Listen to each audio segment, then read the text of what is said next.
जय Hind defence aspirants. मैं दिव्यांशु पांडे स्वागत करता हूं आपका हमारे चैनल पर। मिडिल ईस्ट में एक बार फिर से कॉन्फ्लिक्ट और रेजिम चेंज का ऑपरेशन जोरों पर है और सीरिया में अब उनकी गवर्नमेंट को हटा दिया गया है और इस प्रकार से हम कह रहे हैं कि there is a regime change operation in the Syria by the United States of America. इसके बारे में हम और जानेंगे, तो चलिए शुरुआत करते हैं इस वीडियो की। तो सबसे पहले ये आप देख सकते हो एक कार्टून है और यहाँ पर जो बाइडेन बने हुए हैं ये पढ़ रहे हैं कि did I say regime change, I need to check my notes. क्योंकि अमेरिका के द्वारा ही पूरे विश्व भर में मेनली रेजिम चेंज करवाया जाता है। जैसे अभी आपने भारत के पड़ोस बांग्लादेश में देखा, उसी प्रकार से 2011 से लेकर 2024 तक ये किया जा रहा था कि किस प्रकार से सीरिया में आपकी गवर्नमेंट बदली जा सके। सीरिया को आप देख पा रहे हो, सीरिया की राजधानी डेमास्कस है। सीरिया को सपोर्ट मेनली जो है रशिया के द्वारा प्रोवाइड किया जा रहा था। सिया जो है, जो सीरिया है वो सिया बाहुल्य क्षेत्र है। देखिए मुस्लिम में दो सेक्ट्स होती हैं, एक सुन्नी होते हैं, एक आपके सिया होते हैं। भारत में अगर आप बात करोगे तो मोर देन 80% जो है आपको सुन्नी मिलेंगे और रेस्ट ऑफ आपके सिया मिलेंगे। उसी प्रकार से चाहे ईरान हो या फिर सीरिया हो, वहां पर सबसे बाहुल्य में आपके सिया हैं। तो ये जो लड़ाई हो रही है वो मुस्लिम वर्सेस मुस्लिम में हो रही है, यानी कि सिया वर्सेस सुन्नी में हो रही है। सीरिया में सरकार 2000 पिछले 5 दशक से, पिछले 50 साल से बशर अल असद के परिवार की सरकार रही है और बशर अल असद अभी तक जो है सीरिया के प्रेसिडेंट आपके थे, जिनको सपोर्ट रशिया के द्वारा किया जा रहा था। रशिया ने कई बेसिस भी यहाँ पर आपके बनाए हुए थे। लेकिन अब ये हुआ कि जो वहां पर सुन्नी संगठन है जो कि सीरिया की फोर्सेस से, उनकी गवर्नमेंट से लड़ाई लड़ रहा था, उनको टर्की से, अमेरिका से, इजराइल से सपोर्ट प्राप्त थी।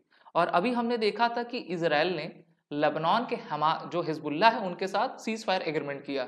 सीज फायर एग्रीमेंट का सबसे बड़ा कारण यही था कि 70% हिजबुल्लाह को इजराइल ने समाप्त कर दिया, गाजा में हमास को समाप्त कर दिया है। और ईरान और हिजबुल्लाह का यही डर था, जो हमारे सिया भाई बंधु आपके सीरिया में हैं, अगर बशर असद की सरकार को खतरा हो जाता है तो यहां से हम एक सीरिया का रीजन गंवा देंगे, जिससे कि ईरान जो इराक के रास्ते और सीरिया के रास्ते लेबनान को और मेनली जो है आपके इसको हमास को मदद करता था, रसद प्रोवाइड करता था, लॉजिस्टिक देता था, वो रुक जाएगी। तो सभी का अपना अपना इंटरेस्ट था और इस कारण से इजराइल, टर्की, अमेरिका और भी कुछ फॉरेन प्लेयर्स हैं, उनके द्वारा मिलकर जो है बशर अल असद की सरकार को गिराने की आपकी कोशिश की गई। धीरे धीरे करके, चाहे हिम्स हो, होमा हो या फिर अन्य शहर हो, उनको आपका इन रिबल्स ने, वैसे वेस्टर्न मीडिया इनको रिबल्स कहती है, लेकिन मैं आपको बता दूं ये सिया वर्सेस सुन्नी का आपका मामला है। इनके बीच में आपकी लड़ाई हुई 2011 से चल रही। बहुत सारे वहां पे ग्रुप्स आपके बने हुए हैं। पावरफुल ग्रुप का भी नाम मैं आपको बताऊंगा जिनके द्वारा ये सत्ता परिवर्तन किया गया है। और अब वो कह रहे हैं कि हम यहाँ पर जो है सरकार की स्थापना करेंगे, पीस की स्थापना करेंगे।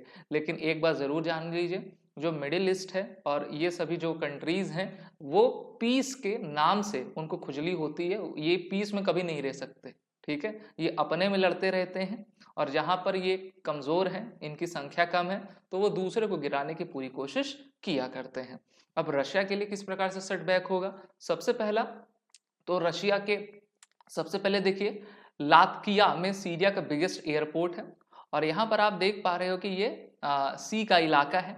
रशिया खेमिन एयरफोर्स बेस यहाँ पर है, जहाँ से रशिया बशर अल सरकार की बचाने को अपनी तरफ से मदद किया जा करता था। यहीं पर रशिया का आपका नेवल बेस भी टॉर्टस में बसा हुआ है। ठीक है, अब ये हमा और जो होम शहर हैं, ये जो आपके सुन्नी बाहुल्य रेबल ग्रुप थे, इनके द्वारा कैप्चर कर लिया गया। अब तो पूरा सीरिया इनके कंट्रोल में है और जो बशर अल असद थे वो अपने देश को छोड़कर भाग चुके हैं और ऐसा बताया जा रहा है कि पुतिन जी के द्वारा इनको आपका शरण दी गई है।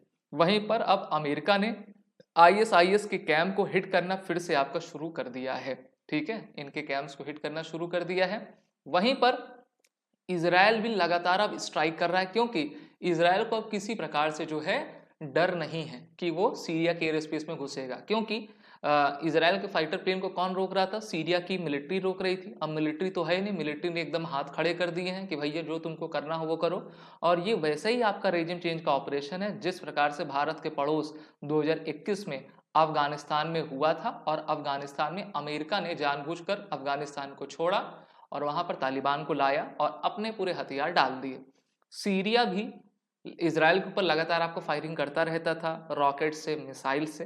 तो इजराइल क्या कर रहा है, सीरिया में जितने भी उनके मिलिट्री बेसिस हैं उनको निशाना बना रहा है। और इसमें कहा गया है कि Israel is now striking targets across Syria, destroying fighter jets, air defence radars and anti aircraft batteries. यानी कि इजराइल अब चाहता है कि हम इनके जितने भी मिलिट्री इक्विपमेंट्स है पूरे को बर्बाद कर दे, कि भविष्य में जो है जल्दी ये तैयार ना हो सके हम पर हमला करने के लिए। तो आप देख सकते हो इजराइल ने सबसे पहले गाजा में हमास को डिस्ट्रॉय किया, फिर हिजबुल्लाह को लगभग समाप्ति कर दिया है और सीज फायर एग्रीमेंट भी हो गया है। इसके बाद सीरिया का नंबर लग गया है और मेरे ख्याल से जो अगला नंबर लगेगा वो ईरान को लगेगा। ठीक है, तो ये सब चीजें आपकी होती जा रही हैं। और new era free of Asad, Syria में एक नया शासन आ रहा है जो कि असद फ्री है और असद जी जो है अब रशिया, मॉस्को आपके जा चुके हैं। Syrian rebels claimed on Sunday that President Bashar al-Assad had fled the country, urging Syrians abroad to return to a free Syria। ठीक है, अब ये कह रहे हैं कि भाई जो सीरिया से भागा है वो अब सीरिया आए, ये हमारा देश है, हम आपको जो है वो करेंगे। अब यहाँ पे क्या होगा कि सुन्नी वर्सेस शिया का भी आपका युद्ध होता रहेगा। ठीक है, कुछ समय के लिए हो सकता है कि शांति उत्पन्न हो, लेकिन हम जानते हैं कि ये शांति से बिल्कुल भी नहीं रह सकते और इनकी इकोनॉमी पहले से चौपट है। The tyrant Bashar al-Assad fled and we declared the city of Damascus free, the rebel factions said on Telegram। तो वेस्टर्न मीडिया तो इनको रेबल कहेगी, लेकिन मैंने बताया कि ये किसके किसके बीच का युद्ध आपका चल रहा है। और ये स्टेटमेंट तभी आया है जब सीरियन आर्मी के द्वारा ये इन्फॉर्म किया गया कि उनके द्वारा पूरी तरीके से सीरिया पे आपका कब्जा कर लिया गया है। अब यहाँ पर आप देख पा रहे हो कि सीरिया में किस प्रकार से Kurdish force, Syrian rebels group, Islamic state group, Syrian government है। सीरियन गवर्नमेंट तो अब जा चुकी है, तो ये जो पूरा रेड वाला पोर्शन है वो आपकी सीरियन रेबल फोर्सेस के पास आ चुका है और अब उनका ही पूरा कब्जा आपका चलता आ रहा है। जो यहाँ पर रेबल फोर्सेस हैं उनका नाम है हयात तहरीर अल शाम, STS। Group has begun its lighting offensive 2 weeks ago, capturing the key cities Aleppo, Homs, Hama, before proceeding to the Damascus unopposed and seizing control of Syrian capital on Sunday। तो डेमास्कस तक आ गए हैं और जिसका कब्जा राजधानी में हो जाता है वही विजयी होता है। वहीं पर अमेरिका के प्रेसिडेंट डोनाल्ड ट्रंप ने कहा है कि the United states should not be involve in the conflict and should let it play out. देखिए, डोनाल्ड ट्रंप आने वाले हैं 20 जनवरी 2025 को। इससे पहले जो अमेरिका का डीप स्टेट है, जो बाइडेन है, वो चाहते हैं कि जितना हम रायता फैला सकें उतना रायता फैला लें, जिससे कि 4 साल तक डोनाल्ड ट्रंप उसी में उलझे रहें। और डोनाल्ड ट्रंप बिल्कुल डीप स्टेट के फेवर में नहीं है। वो चाहते हैं कि जो अमेरिकन हैं उनका जो टैक्स है, पैसा है, वो इस प्रकार की गतिविधि में बिल्कुल भी इन्वॉल्व ना रहे। और यहाँ पर मैं आपको एक बात और बताना चाहूँगा कि अब इजराइल का पूरी तरीके से Levant basin province assessment area पर कब्जा रहेगा, क्योंकि ये एरिया जो है, ये जो येलो लाइन है, वो इजराइल को मिडिल ईस्ट से और इजराइल को यूरोप से आपकी कनेक्ट करती है। तो यहाँ तक जिसकी नेवी है वही आपका कब्जे में रहेगा। लेबनान तो आप जानते हो कि अब जो हिजबुल्लाह था उनकी कमर टूट चुकी है और इजराइल की ही सेना, इजराइल की जो नेवी है, अमेरिका की जो नेवी है, इस पूरे रीजन में आपकी काबिज रहेगी।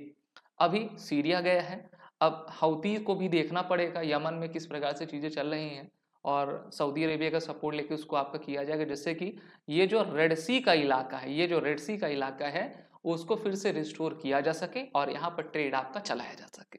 तो जो भी आगे की इंफॉर्मेशन रहेंगी मैं आपको ज़रूर दूंगा। अगर आपको ये एनालिसिस अच्छी लगी तो वीडियो को लाइक, शेयर और करिए, हमारे चैनल को सब्सक्राइब करिए। साथ ही साथ अपने आने वाले एग्जाम की प्रिपरेशन के लिए हमारे कोर्सेज में एनरोल हो जाएं और वो रिटर्न कोड का यूज़ करें। जय हिंद। अगर आप एक डिफेंस एस्पिरेंट हैं और SSB interview, NDA, CDS, FCAT जैसे एग्जाम्स के लिए प्रिपेयर कर रहे हैं तो आप SSB क्रैक एग्जाम्स के कोर्स को चेक करना ना भूलें। आप हमारी लर्निंग एप्लीकेशन को Google प्ले स्टोर से भी डाउनलोड कर सकते हैं।